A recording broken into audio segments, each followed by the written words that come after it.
সবাইকে আমন্ত্রণ pro sensitive white plus toothpaste sports 24 শিরোনাম শুনছিলেন, সাথে আছে আমি জহির সাগর। শুরুতেই জানাবো প্রো সেনসিটিভ হোয়াইট প্লাস টুথপেস্টের সৌজন্যে বিশ্বকাপের খবর।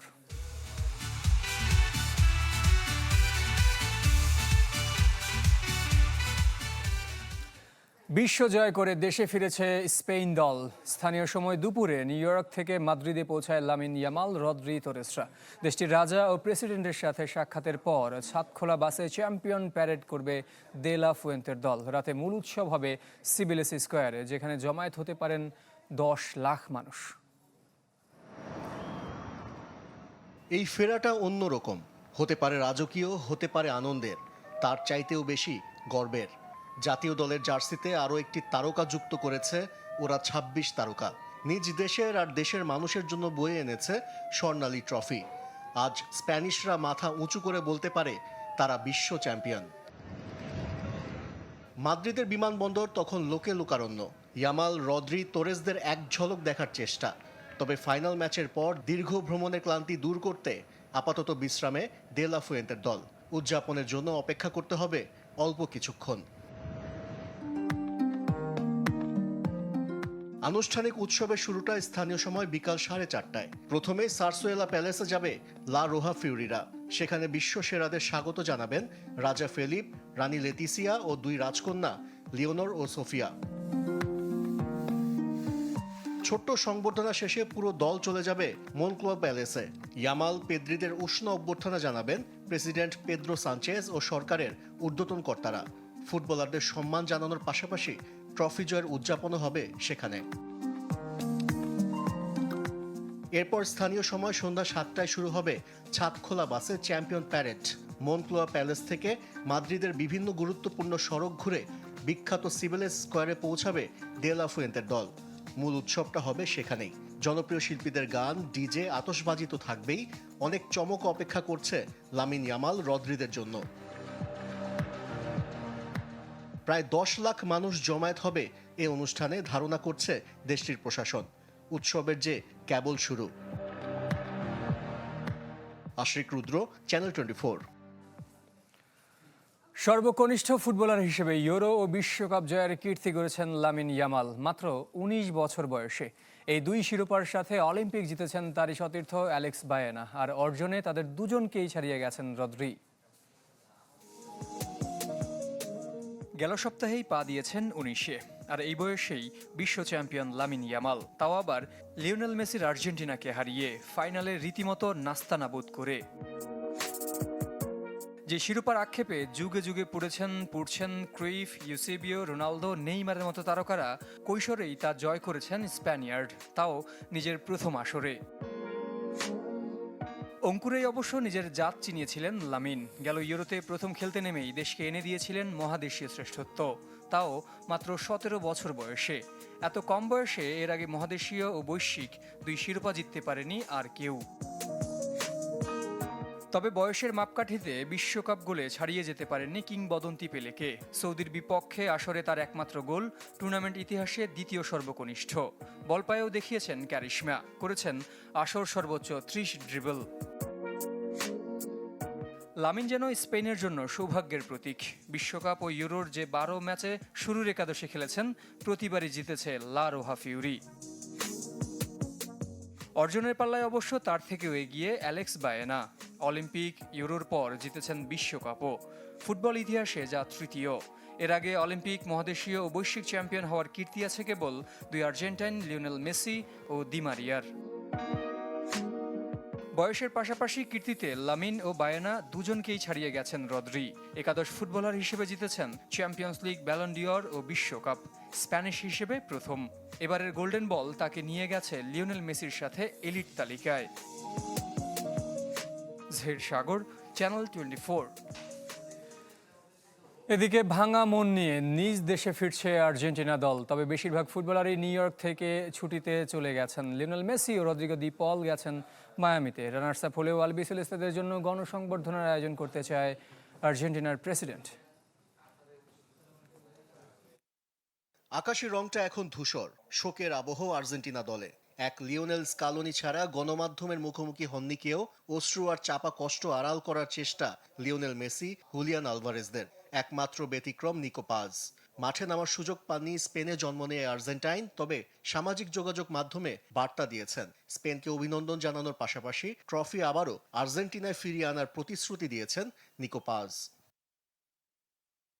অনেকটা তড়িঘড়ি করেই স্টেডিয়াম ছেড়ে গেছে আলবিসেলেস্তেরা। চার্টার বিমানে দেশে ফিরছেন কোচিং স্টাফ, সাপোর্টিং স্টাফ সহ কিছু খেলোয়াড়। বাকিরা বিভিন্ন দেশের বিভিন্ন শহরে ছুটি কাটাতে গেছেন। লিওনেল মেসি ও রদ্রিগো ডি পল মায়ামিতে ফিরে গেছেন। কিছুদিন বিশ্রাম কাটিয়ে ক্লাবে ফেরার কথা এই দুই তারকার। এদিকে আলবিসেলেস্তের ফেরার দিন ছুটি ঘোষণা করেছে দেশটির প্রেসিডেন্ট হাভিয়ার মিলেই। বিশ্বকাপ জিততে না পারলেও এই দলকে সমর্থন দিয়ে যাবার আহ্বান জানিয়েছেন তিনি। শুধু তাই নয়, কোচ ও খেলোয়াড়দের সাথে আলোচনা করে গণসংবর্ধনারও আয়োজন করতে চান আর্জেন্টিনার প্রেসিডেন্ট। আশরিক রুদ্র, চ্যানেল 24। স্পেনের শ্রেষ্ঠত্বে বিশ্বকাপ শেষ হলেও গোলের খেলায় এগিয়ে ইংল্যান্ড ও ফ্রান্স। আগের সব আসরকে ছাড়িয়ে এবার হয়েছে সর্বোচ্চ গোল, আর বল দখলে এগিয়েছিলেন স্প্যানিশরা। শাফায়েত মিদুলের রিপোর্টে দেখব সংখ্যায় সংখ্যায় বিশ্বকাপ। প্রথমবার ৪৮ দেশের বিশ্বকাপ, তাই ম্যাচের সাথে গোলের সংখ্যা এবং পরিসংখ্যানও বেশি। ১০৪ ম্যাচের আসরে রেকর্ড গোল হয়েছে ৩০৮টি, ম্যাচ প্রতি গড় ২.৯৬। এর মধ্যে সর্বোচ্চ ২০টি করে করেছে দুই সেমিফাইনালিস্ট ইংল্যান্ড ও ফ্রান্স। পরের অবস্থানে ১৯ গোল রানার্স আপ আর্জেন্টিনার। চ্যাম্পিয়ন স্পেন ১৪ গোলের বিপরীতে কনসিড করেছে মাত্র একটি। ব্যক্তিগত গোল সংখ্যায় সবাইকে ছাড়িয়ে কিলিয়ান এমবাপ্পে ১০ গোল নিয়ে ইতিহাসের একমাত্র ফুটবলার হিসেবে টানা দ্বিতীয়বার জিতেছেন গোল্ডেন বুট। সাথে টুর্নামেন্টের সর্বোচ্চ স্কোরারও তিনি, ২২ গোল। এবার আসলে তার পরের অবস্থানে আছেন মেসি, বেলিংহ্যাম ও হল্যান্ড। সবচেয়ে বেশি অ্যাসিস্ট মাইকেল অলিসের, যিনি ভেঙেছেন পেলের ৫৬ বছরের রেকর্ড। ৭ অ্যাসিস্ট ফরাসি তারকার, ৪টি করে Mbappe, Messi, Odegaard, Brahim Diaz ও গিমারেশের। শুধু ফাইনালেই ১২ সেভ করেছেন এমিলিয়ানো মার্তিনেজ। তবে ২৮ সেভে তালিকার শীর্ষে প্যারাগুয়ে গোলরক্ষক অরলান্দো হিল। এর পরের প্রতিনিধি কুরাসাও, সুইজারল্যান্ড ও আর্জেন্টিনার। ক্লিনশিটের তালিকায় সবার উপরে চ্যাম্পিয়ন স্পেন, ৮ ম্যাচে ৬০টিতে কোনো গোল কনসিড করেনি। ফ্রান্স, কলম্বিয়া ও মেক্সিকো ৪ ম্যাচে নিজেদের জাল সুরক্ষিত রেখেছে। তবে সবচেয়ে বেশি গোল কনসিড করেছে ইরাক, তিউনিসিয়া ও ইংল্যান্ড, সংখ্যাটা ১২, আর ১১টি করে গোল কনসিড করেছে উজবেকিস্তান ও নরওয়ে। এবার আসলে সবচেয়ে বেশি ৯৩৪ মিনিট ৪৪ সেকেন্ড মাঠে ছিলেন এমিলিয়ানো মার্তিনেজ, তারপরেই স্বদেশি ম্যাকঅ্যালিস্টার।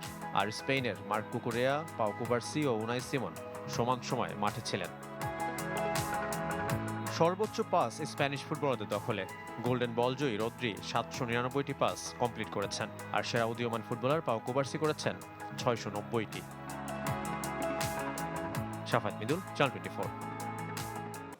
ফাইনালে আকাশ পাতাল পার্থক্য ছিল চ্যাম্পিয়ন স্পেনের সঙ্গে আর্জেন্টিনার পারফরমেন্সে। তবে মেসির সঙ্গে অন্যায় করেছে ফিফা, বলছেন সাবেক অধিনায়ক জাহিদ হাসান এমিলি। আলবিসেলেস্তেদের পারফরমেন্সে ডিফেন্ডার তপু বর্মনও তার মতো হতাশ।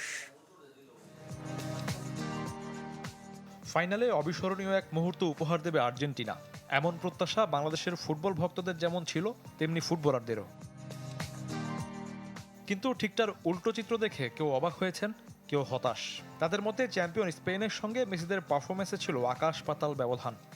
আকাশ পাতাল ডিফারেন্স। ফাইনালের আগে আমরা সবাই ধরে নিয়েছিলাম যে এই আর্জেন্টিনাকে কেউ হারাতে পারবে না, বাট পারফরমেন্সে যদি বিচার করেন এই আর্জেন্টিনা আমার কাছে মনে হয় সোফার এত বাজে ম্যাচ আমি আমার হিস্ট্রিতে আর্জেন্টিনাকে দেখি না। একটু হতাশও হয়েছি, কিন্তু সবচেয়ে বড় ব্যাপার হলো স্পেন আসলে কালকে যেভাবে খেলেছেন টোটাল ম্যাচটাকে আসলে on the ball, of the ball দুই সাইডেই তারা একটা ডমিনেটিং পজিশনে ছিল। গ্রুপ পর্ব থেকে সেমিফাইনাল পর্যন্ত অপরাজিত থাকা আর্জেন্টিনা ফাইনালে ছিল ছন্দহীন। মহাতারকা মেসি আসর জুড়ে আলো ছড়ালেও শিরোপা নির্ধারণের দিন ছিলেন বিবর্ণ। এমন একপেশে ম্যাচ কি প্রত্যাশিত ছিল? পুরো ম্যাচে আলবিসেলেস্তেদের সবচেয়ে দুর্বল দিক কি ছিল? রাইট ব্যাকের দিক দিয়ে আমার কাছে একটু বেশি উইক মনে হয়েছে মন্টিয়েল এবং মলিনা। লাস্ট ম্যাচও ইংল্যান্ডের সাথে মলিনার বলে গোল কনসিড করেছে। আজকের ফাইনালও মলিনা মানে ইজি বলটাকে আসলে সে হয় ম্যান নিবে নাহলে বল মারবে, সে দুইটার একটাও করে নাই। বড় দল দুর্বলতা ছিল যে তারা আসলে নিজেদের কাছে বল রাখতে পারছিল না। হ্যাঁ, আপনি যদি দেখেন স্পেন কোনোভাবেই তাদেরকে বল রাখতে দিচ্ছিল না। হ্যাঁ, রাখতে একটা নিজেদের পারা আর একটা অপোনেন্ট রাখতে দিবে কিনা, স্পেন আসলে কোনোভাবেই তাদেরকে অ্যালাউ করছিল না যে তারা বল রাখুক। ফাইনাল হারলেও গোল্ডেন বল মেসির হাতে ওঠা উচিত ছিল বলে মনে করছেন সাবেক এই ফুটবলার। যে মেসির সাথে একটা ডিসঅনেস্টি করেছে ফিফা, যেটা হলো যে গোল্ডেন বল, এটা নো ডাউট মেসি পায়, বিকজ তার through of the tournament say final পর্যন্ত যেভাবে পারফরমেন্স ডেলিভার করেছে সেমিফাইনাল পর্যন্ত, আমরা জানি গোল্ডেন বল সেমিফাইনাল পর্যন্তই কিন্তু এনাফ হয়ে যায়। শফিউদ্দিন শাওন, চ্যানেল 24। বিশ্বকাপ শিরোপা হারানোর হতাশা যেন শেষ বাঁশির পরও তাড়া করেছে আর্জেন্টিনাকে। লিয়ান্দ্রো পারেদেসের ধাক্কায় উত্তপ্ত হয়ে ওঠে মাঠ। আর্জেন্টিনার এমন আচরণে অবশ্য অবাক নন ওয়েন রুনি ও অ্যালান শিরার, তবে সব বিতর্ক ছাপিয়ে প্রশংসা কুড়িয়েছেন লিওনেল মেসি। নিউজার্সি স্টেডিয়ামে রেফারির শেষ বাঁশির সাথে উৎসবে মাতোয়ারা পুরো স্পেন। এর মাঝে টিভি ক্যামেরায় ধরা পড়ে এক অনাকাঙ্ক্ষিত দৃশ্যের অখেলোয়াড় সুলভ আচরণের শিরোনাম আর্জেন্টিনা ফুটবলার লিয়ান্দ্রো পারেদেস। শিরোপা উদযাপনে থাকা স্প্যানিশ ফুটবলার হুয়ান গার্সিয়ার সাথে প্রথমে বিতর্কে জড়ান পারেদেস, যাদের শান্ত করার চেষ্টায় ব্যর্থ হন স্কালোনি। এর মাঝেই সেখানে পেদ্রি উপস্থিত হলে প্রথমে গার্সিয়া, এরপর পেদ্রিকে গলা ধাক্কা দেন পারেদেস। তাতেই ম্যাচ শেষ হলেও লাল কার্ডে দেখা পান এই আর্জেন্টাইন। এমন ঘটনা নিয়ে ফুটবল দুনিয়ায় চলছে জোর সমালোচনা। দলটা আর্জেন্টিনা বলেই কিনা একটু অবাক হননি সাবেক ইংলিশ তারকা ওয়েন রুনি। একই সুর অ্যালেন শিরারের কণ্ঠে। জার্মানির বিশ্বকাপ জয়ী তারকা টনি ক্রুজ তো আরও এক ধাপ এগিয়ে। জয় হয়েছে ফুটবলের, টুইট বার্তায় জানিয়েছেন সাবেক রিয়াল মাদ্রিদ গ্রেট। তবে বরাবরের মতোই ব্যতিক্রমী লিওনেল মেসি কুড়িয়েছেন প্রশংসা। আর্জেন্টিনার ফাউলের ছড়াছড়ি আর পেশি শক্তির ব্যবহারে বিশ্বজুড়ে নিন্দার ঝড় উঠেছে। ফাইনালের মতো মঞ্চে আলবিসেলেস্তেদের 2 লাল কার্ড তারই প্রমাণ। রিফাত হোসেন, চ্যানেল 24। এদিকে বিশ্বকাপ ফাইনালে হারের পর রণক্ষেত্র আর্জেন্টিনার রাজধানী বুয়েনোস আইরেস। সমর্থকরা পুলিশের উপর হামলা চালালে পরিস্থিতি নিয়ন্ত্রণে কাঁদানে গ্যাস ও জলকামান ব্যবহার করে আইনশৃঙ্খলা বাহিনী। এই ঘটনায় অন্তত 15 জনকে গ্রেফতার করা হয়েছে। বিশ্বকাপে টানা দ্বিতীয় শিরোপা জয়ের স্বপ্ন বুনছিল আর্জেন্টাইন সমর্থকরা। বুয়েনোস আইরেসে ট্রফি প্যারেডের স্বপ্ন যখন সময়ের ব্যাপার, তখন ফাইনালে মেসিদের বিবর্ণ পারফরমেন্স হতাশ করে তাদের। রাজধানীতে পুলিশের সাথে ঘটে সংঘর্ষ। হার মেনে নিতে না পেরে তাণ্ডব চালায় উগ্র সমর্থকরা। পুলিশের দিকে ঢিল ও বোতল ছুড়লে উত্তপ্ত হয় পরিস্থিতি। কাঁদানে গ্যাস ও জলকামান ছুড়ে পরিস্থিতি সামাল দেয় পুলিশ। নিরাপত্তার জন্য বন্ধ করে দেওয়া হয় প্রধান সড়কগুলো। এ ঘটনায় আটক করা হয় অন্তত 15 জনকে। এদিকে শিরোপা হাতছাড়া হওয়ার চাপ সহ্য করতে না পেরে হৃদরোগে আক্রান্ত হয়ে মারা গেছেন 2 জন বয়স্ক সমর্থক। এছাড়া ওবেলিস্ক এলাকায় উদযাপনের সময় উঁচু স্থান থেকে পড়ে এবং অতিরিক্ত মদ্যপানে বেশ কয়েকজন গুরুতর আহত হয়ে হাসপাতালে চিকিৎসাধীন। এদিকে 16 বছর পর স্পেনের বিশ্বকাপ জয়ের উৎসবেও লাগে রক্তের দাগ। বাঁধ ভাঙা উল্লাসের মাঝেই সিউদাদ রদ্রিগো শহরে ঘটে যায় চরম হৃদয় বিদারক ঘটনা। দলের জয় উদযাপন করতে আরও হাজারো মানুষের সাথে রাস্তায় নেমেছিল 13 বছর বয়সী এক কিশোর। উন্মাদনার আতিশয্যে পুরনো ফোয়ারার উপর উঠতেই বিকট শব্দে ভেঙে পড়ে সেটি। ভারী পাথরের নিচে চাপা পড়ে মৃত্যু হয় ওই কিশোরের। ফ্রান্সে আনন্দ উদযাপনের সময় চলন্ত ট্রাক থেকে পড়ে এক কিশোরের মৃত্যু এবং প্যারিস সহ বিভিন্ন শহরে পুলিশের সাথে উচ্ছৃঙ্খল সমর্থকদের সংঘর্ষ হয়, যা শিরোনাম হয় আন্তর্জাতিক গণমাধ্যমে। নীলা খন্দকার, চ্যানেল 24। এই ছিল pro sensitive white blast toothpaste sports 24 এখনকার আয়োজনে। ধন্যবাদ সবাইকে সাথে থাকার জন্য।